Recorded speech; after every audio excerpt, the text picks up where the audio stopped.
তারা লাইভে এসে বলছে যে টাকা দিয়ে যাইস, ঘরে এসে খাওয়ান দিয়ে যাইস।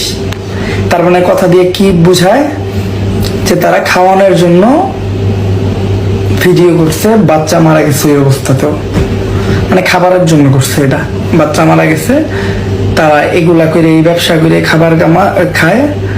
তো দেখ ভাই, তোরে আমি একটা কথা কই, যদি তুই চলতে ফিরতে না পারস, খাইতে না পারস, ঠিক আছে, যেহেতু কইতো খাওয়ান দিয়ে যায়, যদি তুই চলতে ফিরতে না পারস, খাইতে না পারস, ঠিক আছে, আমি তোর প্রমিস করতেছি তোর ফুল ফ্যামিলি আমি চালাবো। একটা ফ্যামিলি চালাতে 30,000 টাকা লাগে মাসে, আমি চালাবো।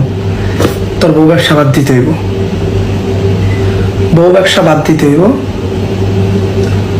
বাচ্চা মারা গেছে এটা নিয়ে ভিডিও করছো, সবার সামনে এসে কানে ধরে মাপছে দিব। তোর ফ্যামিলি আজকের থেকে আমি চালাবো,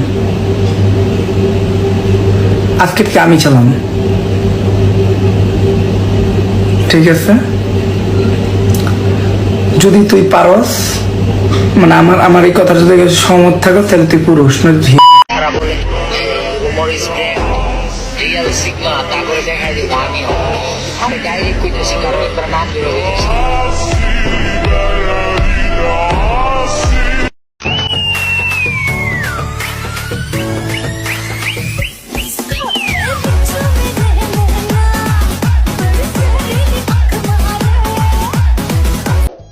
আমার লোকে এমন জ্ঞান হইলো, আমার এই ছোট বাচ্চাটা জ্ঞান আমার জয়রা গেল।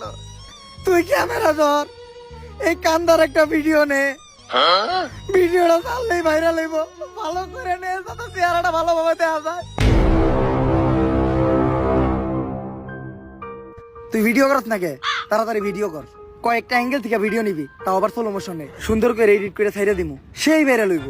আর তুই মুখ দিয়ে একটা ইমোশনাল ব্যাকগ্রাউন্ড মিউজিক দিবি, কারণ অরিজিনাল মিউজিক লাগালে তো কপিরাইট পড়বো। সাজিয়ে গুজিয়ে দে মোরে সজনী তোরা, সাজিয়ে গুজিয়ে দে মোরে। আর এটা দেওয়ার পরে কন্টেন্ট ক্রিয়েটরদের প্রতি আমার ঘৃণা জন্মাই গেল। একটা মানুষ ভাইরাল হওয়ার জন্য কতটা নিচে নামতে পারে, নিজের মরা বাচ্চা